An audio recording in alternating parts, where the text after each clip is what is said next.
In this video, I'm going to show you some Spanish treasure signs and symbols out here in the desert.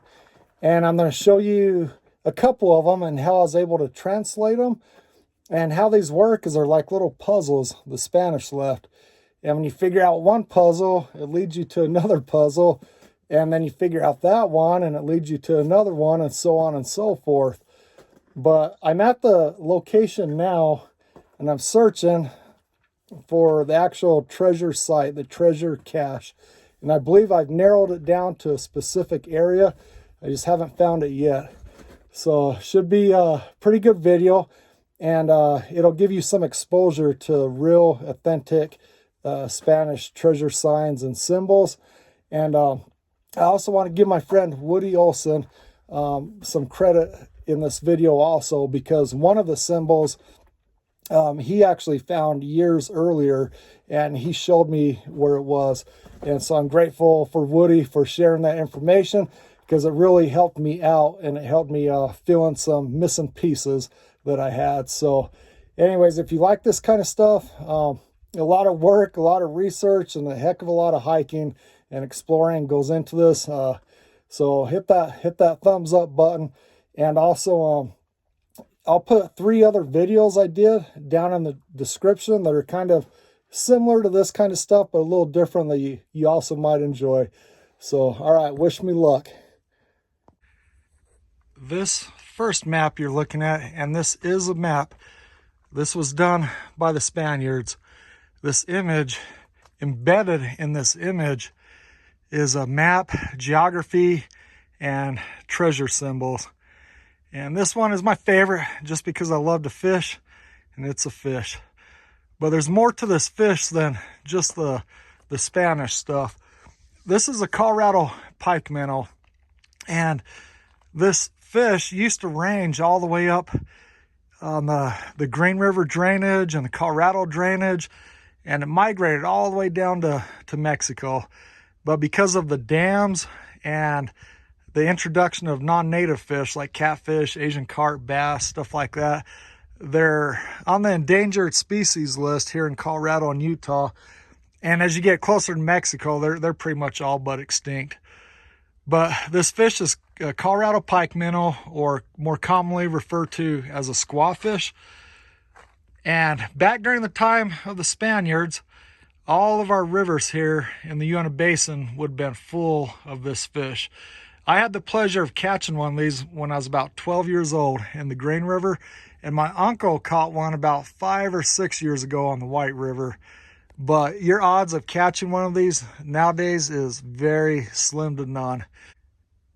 The Spaniards, being of a European culture and enjoying eating fish like they would have, I'm sure many a Spaniard caught one of these fish to eat, to supplement their diet. And these fish get big. They will get up to 6 feet long and 100 pounds. So very, very impressive fish. This thing is big. I mean, we're talking about, it's about 4 feet across. But the head right here, this is all geographical features. This is part of the mapping system. But the brow, the lips, everything is important. All the way down, clear to this fin. That's information, part of the information that you have to work with to find the next clue. This right here, this collar that you see going around the neck, this represents a body of water that's very close to us where we are now. And these 2 horizontal slits, these represent a canyon that cuts across this body of water. And right here, you'll notice they kind of come together. And that's for a purpose too, because that guides you in which direction you have to go in.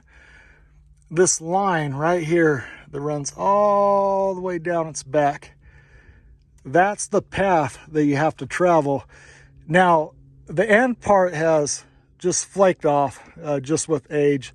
And to put this in historical perspective, when the English and the British were fighting the Revolutionary War on the East Coast, a Spaniard would have been right here creating this image. So that kind of gives you some historical context on about how old this image is. All of these dots, they represent the distance that you have to travel. They're a unit of measurement. And now right here, now we're going to get into the treasure symbols, and all of these maps have treasure symbols embedded into them. And don't get hung up on treasure symbols. They're actually very easy for the most part to figure out. The Spanish treasure code was broken, deciphered many years ago. There's a ton of good reference books that you can use and refer to. A lot of them are free on the internet, but given enough time, as long as you have an image of a certain treasure symbol, you can usually figure it out. They're pretty easy. I apologize if the image, how it keeps jumping around. My phone, I had to hike a long ways to get to the site, and I had my phone in my pocket. For whatever reason, it keeps overheating on me. But I have a friend named A.V. Adams, and he has a really good video. He's a treasure hunter down in Arizona and New Mexico, and he also authored a book on Spanish treasure symbols. But I'm going to put a video that he did in the link down in the description, and it's a great introduction into Spanish signs and treasure symbols. But this right here, this is your symbol for treasure. That symbol means you have a buried treasure. And right here on the nose, these dots, that's the treasure symbol sign for to be looking for a cave or caves. So we have a buried treasure that's hidden either in the caves or near the caves. And everything on here, the Spaniard who created this map, he was extremely intelligent and very clever. I mean, it took a lot of talent to do what he did. Everything, this guy paid attention to detail. He was very detail oriented.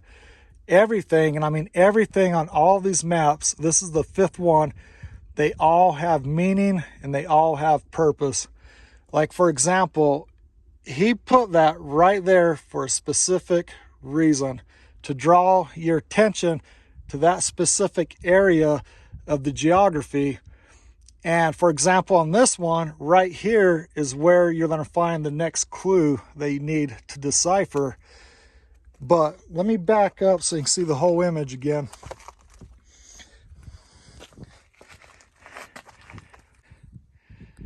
After locating all of these maps, and after finally deciphering them and figuring out the locations, it gave me the advantage to where I was basically, because like each one is a puzzle, and once you find them all and you figure them out, then you can put all these puzzle pieces together and you get the clear picture. So once I did that, I was basically able to go back and reverse engineer all the maps. And it was at that point that I truly started, to appreciate the maps. But their ability, those Spaniards, I mean, just to show their intelligence and their creativity to make something like this that contains so much information. And I'll be honest with you, it's given me an entirely new respect for the Spaniards and the way they understood the local geography. I mean, today, like I use topo maps, I use Google Earth, I'm sure all of us do, but these guys didn't have that stuff, and they still had a deep understanding of the local geography. And so to me, like stuff like this is the treasure. I mean, I know this potentially leads you to gold and silver and all that good stuff, but really, honestly, this is the real treasure, like the stuff that you're seeing right now. I'd like to introduce you to the one-armed man. And this guy, he was created by the Spaniards. This is a map to the treasure site. And once you decipher all the clues, it'll take you to another clue that you have to figure out. But that's part of the fun. But it took me a minute to find this guy. He was hiding on me, but we found him. You have to bear with me. I'm kind of straddling a rock in this ledge, so the camera might be a little shaky. But this guy right here. All right, we'll start with the eyes. This eye's open, and this eye is a geographical feature. I've located everything on here, or at least I know the area. But that's a geological or geographical feature, so you can get your bearings. This eye, you'll notice it's closed, and that represents at rest, or think of death, and we'll get to that here in a second. The nose that comes down, this is the trail that you follow. The lips right here, this flat bar, that's a treasure symbol. That means look for a flat rock, and the treasure cache is buried underneath that. And at this treasure site, I believe there's more than one cache at this particular site. I think it's a pretty big site. And then right down here, this hand, you notice they put the effort in to completely chip this out. And that's for a reason. It serves two purposes. The first purpose is, this is a reference to the 5 chiefs who are at rest. They're buried here at this site, and I'll talk about that here in a minute. And also, as you're following all this out, you'll come to a point where there's 5 objects. They're natural objects. They're clustered together. At that point, you have to veer off your trail and go up a different canyon, and that's what this represents. So this is all geographical.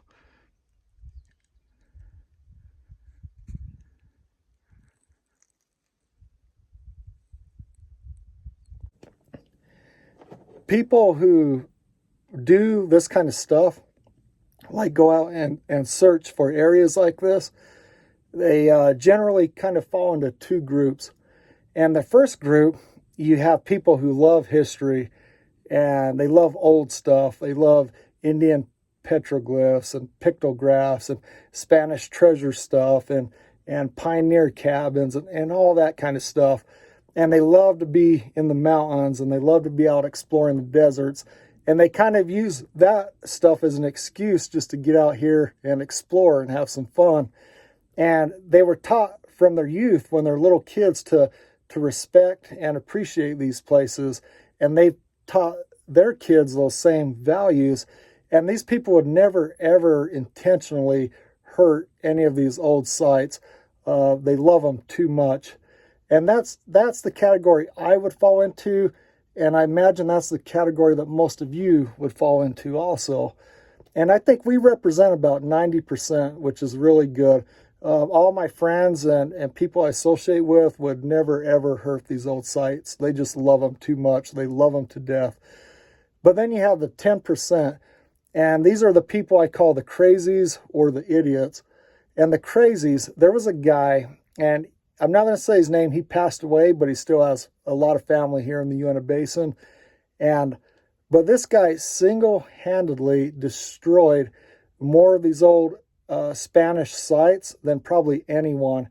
And what he would do, like the site you just saw, the one-armed man, if he would have found that, and this guy was very good at what he did, he would have instantly recognized that as being Spanish. He would have took pictures, tons of pictures of that site from every angle. And then he would have got his orientation, like north, south, west, east. And he would have plotted everything on his maps. And then once he had enough information that he thought he needed, he would have literally have taken like a hammer and a chisel and just destroyed that site. And the reason he would do stuff like that was because he didn't want anybody to find his treasure. And that's how those people are. That's how they think. They just focus on gold, and especially gold bars. And I think they think if they can find this gold, it's going to make their lives better, you know, and they're going to be happy and it's going to solve all their problems. But what they don't realize is they're just going to substitute one set of problems for an entirely different set of problems. You know, they kind of don't see the forest for the trees. And then the idiots, these are the people that for whatever reason, they just can't help themselves. They have to put their name on every site and the date, or Johnny loves Sally, or just dumb stuff like that. But it's because of reasons like that, I can't show you the other 3 sites. Not yet. They're too vulnerable, and I want to thoroughly find all this stuff first before I even risk revealing those 3 sites. After this, we are going to go out to the treasure site and we're going to see if we can find it. But I'm not going to leave you hanging.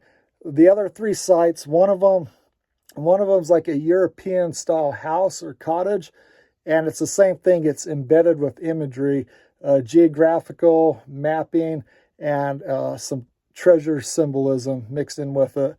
The other one is more of like a guidepost, and it'll point you in the right direction, the direction you need to be traveling in, so you don't get lost. And then the last one is a very explicit reference to these 5 chiefs who are buried at this site. And there is no doubt in my mind there are 5 Indian chiefs buried here at this site. There's too many references in that, in these clues the Spanish left. And I think that's why the site was so special to the Spaniards to use as a cache site. When I first started this project, because of all the references to 5 and these 5 chiefs, I thought the chiefs were the treasure, or at least the valuables they were buried with. Back then, all these tribes, they had a very extensive trade network that's very well documented and established.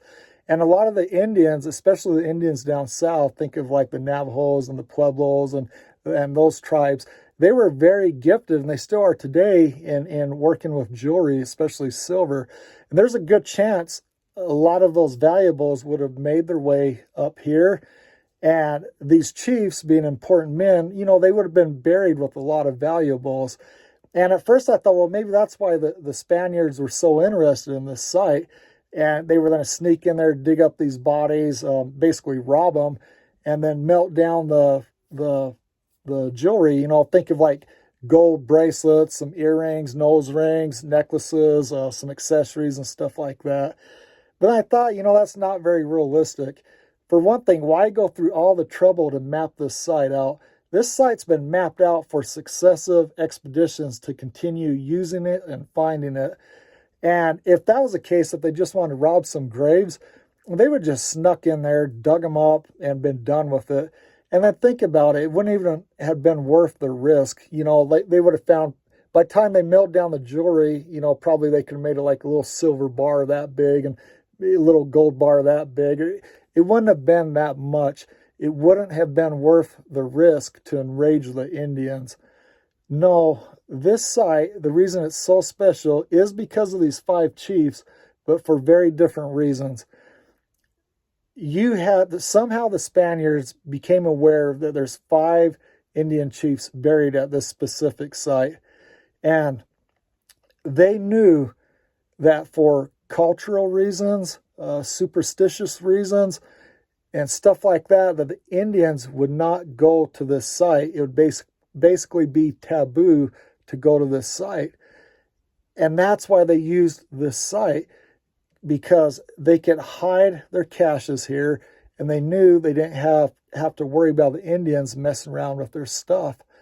And if you think of it like that, it's actually a brilliant location. We're way out in the middle of nowhere. Even back then, this is, you know, it's a very isolated country that we're in, and we're located very close to those routes I'll tell you about later on in this video. But I think that's what's so special about this. These 5 Indian chiefs being buried here, it was for superstitious reasons. The Indians didn't come here, so it was a perfect place for the Spaniards to maintain a cache site. Right now I'm searching the area where I believe the treasure site is located. I've kind of pinned it down to this area, and I just came across this guy, and it's too early to tell. I just found this guy about 10 minutes ago, so I'll have to take the image home, study it in detail. But I believe this was done by the Spaniards. I believe this is part of the treasure site, another clue. And things to look for with this is, you know, it's a guy, he has his hat, there's a feather, but see how the back of the head is open? Like, I almost guarantee that's going to have to do with the geography of the area.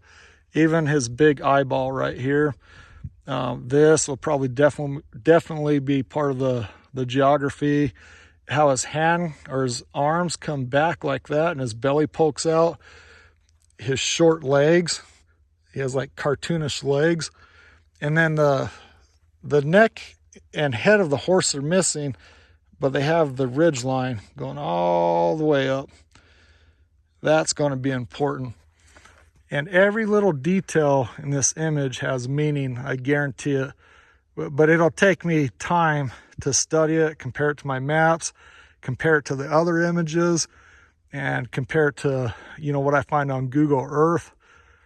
But when you follow the neckline of the horse out, and then it leads over to this symbol right here,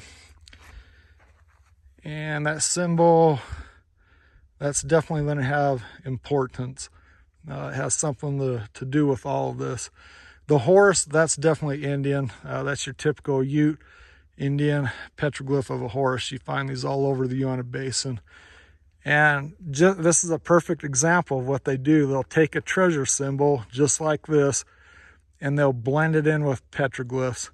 So that way it doesn't stand out, but you can tell there's all those subtle differences. You know, this is not a cowboy glyph. This is not a Ute glyph. This is not a Fremont glyph. This is something entirely different. And so I know what I'll be working on, trying to figure out this one. I've been out hiking just a little before the sun came up. So I've been out here for hours, and it's starting to get hot out there. So I found me a nice little cave I could crawl into and get out of the sun for a bit.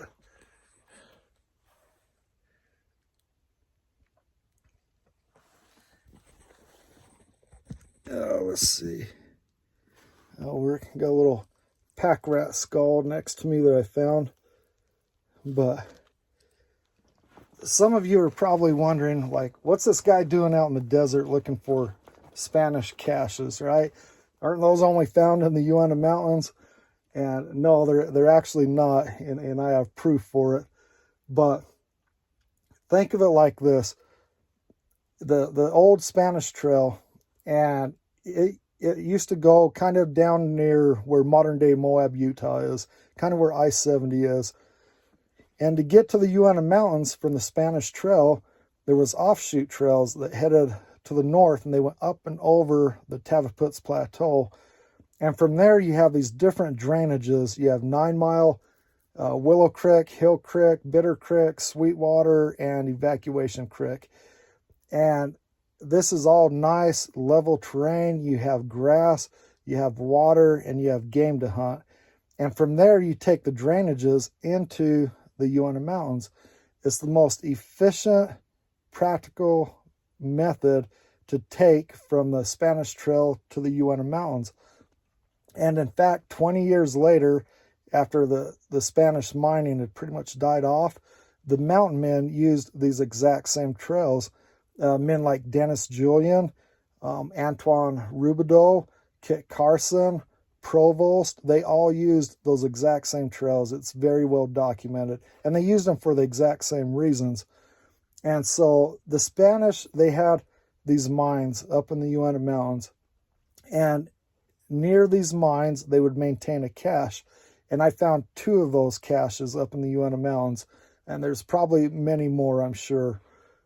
But they would also maintain cache sites out here in the desert, and for a very good reason. So there's a movie that came out a few years ago. It's called The Revenant, and it's a mountain man movie about Hugh Glass. A very good movie. If you haven't seen it, you should watch it. But the opening scene of that movie, there's a battle between the mountain men and the Indians, and I think that's probably a very accurate depiction of how those battles actually looked. They're very chaotic, very loud, very noisy, and they were over with very quickly. And if you're put in a situation like that, you're pretty much, your brain's in survival mode. That's all you're doing is trying to survive. So these Spanish miners, they were very smart. I mean, they were very intelligent people. They were very clever. And I'm sure they had a lot of what we'd call nowadays of street smart. And they were not going to put all their eggs in one basket. So envision this. Say it's the late 1700s. You're a part of a Spanish mining expedition up in the Uinta Mountains. You wake up in the morning. Everything's going as normal. You have the fire going. Somebody's warming up the breakfast meal. Men are gathering up their mining tools. You're getting ready to go to work. You're getting ready to enter into your mines. And then all of a sudden, out of nowhere, you're attacked by the Indians. It's pure chaos. You got arrows coming in from every direction. It's very loud, very noisy, and you kind of have that fight or flight mode going on.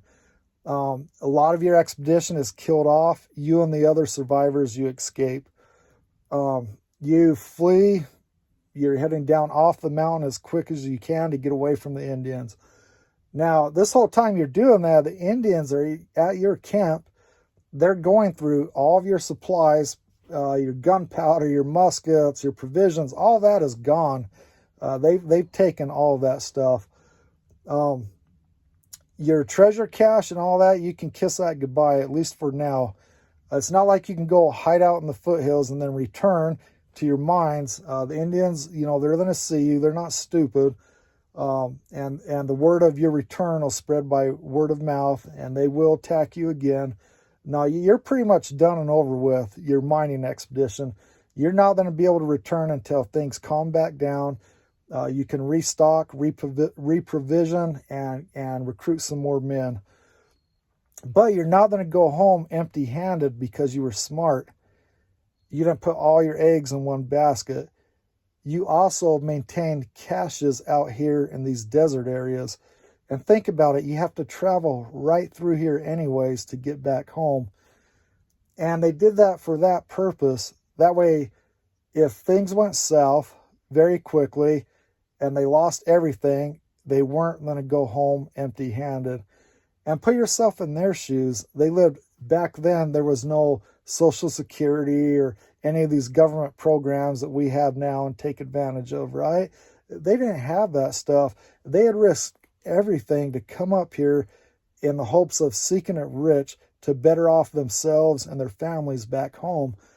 And for them to return with nothing, they're not only putting themselves but their families in extreme poverty if they have nothing to show for it after the 2 or 3 years they spent up here mining. And not only that, but that whole expedition was financed by wealthy individuals or wealthy families. And I guarantee you these men were very connected and very powerful. And they want their money. They want to know where's their gold and silver you promised. So when you get back there and hey, sorry, we were attacked by the Indians, they don't care. You should have dealt with the Indians. Where's my money? Where's my return and my investment? By the time those men are done with you, you might have wished you would have died up in the mountains. But when you look at it like that, it makes sense that they left these caches out here in the desert. It was just good business to do that. It was like an insurance policy. This cache that I'm looking for, this one has me really intrigued because they put a lot of effort into documenting this cache so that successive mining expeditions could find it.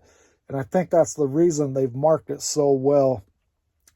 But this isn't the first one I found, or I haven't found this one yet. I will, but not yet. But I have found 2 other ones out here in the desert. One I found myself, and both of these sites I'm going to tell you about, they have your Spanish signatures. You got your Spanish symbols and markers and all that good stuff. They're definitely Spanish. The one I found, it kind of sets back in a cliff, and it's very well marked. And that one, I don't know if there's anything still left in it or not. My gut feeling is probably not. I think somebody has discovered that and removed whatever was buried there. I'm not sure, and I can't prove that, but that's just my gut feeling. But I do have some evidence to base that on. The other one I didn't find, a friend of mine did, and he told me where it was so I could go find it. And that one's really neat. And it sits back up next to a sandstone cliff. And you have your sandstone, like your kind of tan and dark colored rock. And then around the hill from the sandstone, you have this outcropping of shell rock. And it's kind of a white, grayish colored rock. And the Spaniards went around the hill, or they, right where the sandstone is, there's like a natural cave, or at least I think it's natural. I can't tell because it's full of rock, but I believe it's a natural cave. So they buried their belongings. They cached them into this natural cave. And then they went around the hill, grabbed this shell rock, this white and gray colored shell rock, brought it over there and backfilled that cave with that shell rock. And they did that for a reason, because this way it stands out just enough that if they had to send somebody to that cache site who had never been there before, that person would easily be able to find it. If they would have filled in this cave with the sandstone rock, it would just blend in. You'd never be able to tell where it was. But I think something's still in that cache, because all that rock that they backfilled it with, all this shell rock, it's still there. It hasn't been moved. I don't mess with that site because it's not mine. It belongs to my friend. And he just told me about it and told me I could go look at it. And it's really neat. So there's two caches that I found, seen with my own eyes, Spanish caches out here in the desert. This one is definitely Spanish. I haven't found it yet, and I will, but that makes 3 caches. And to be honest, there's probably more we don't even know about. But I hope that explains why the Spanish had caches out here in the desert. And you know what? If I lived back then and I was working those mines way on the remote outpost of the Spanish Empire, you know, there's no cavalry coming to save you. You're on your own. Those men were on their own. And if I was in their shoes, I would have did the exact same thing. I think that was a very smart thing to do. And I believe they not only stashed bullion in these caches, but I believe they stashed emergency provisions, stuff they would need for the long journey home, in case they lost their stuff, you know, like maybe some extra black powder, some musket, knives, and just emergency provisions like that, stuff they would need to survive on the long journey back to civilization.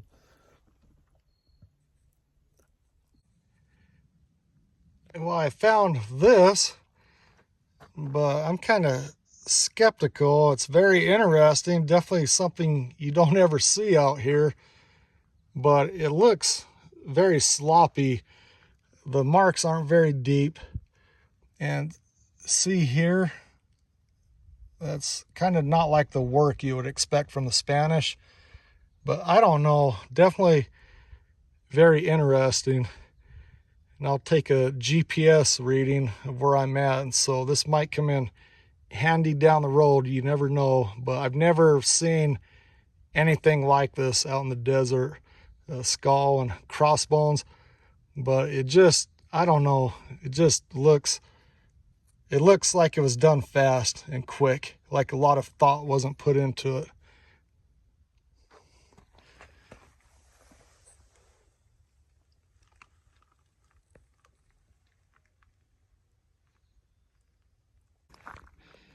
Well, I made it up to the first location where I believe the treasure cache is located, and I found this. And it looks promising, but it's just not quite what I'd like to see.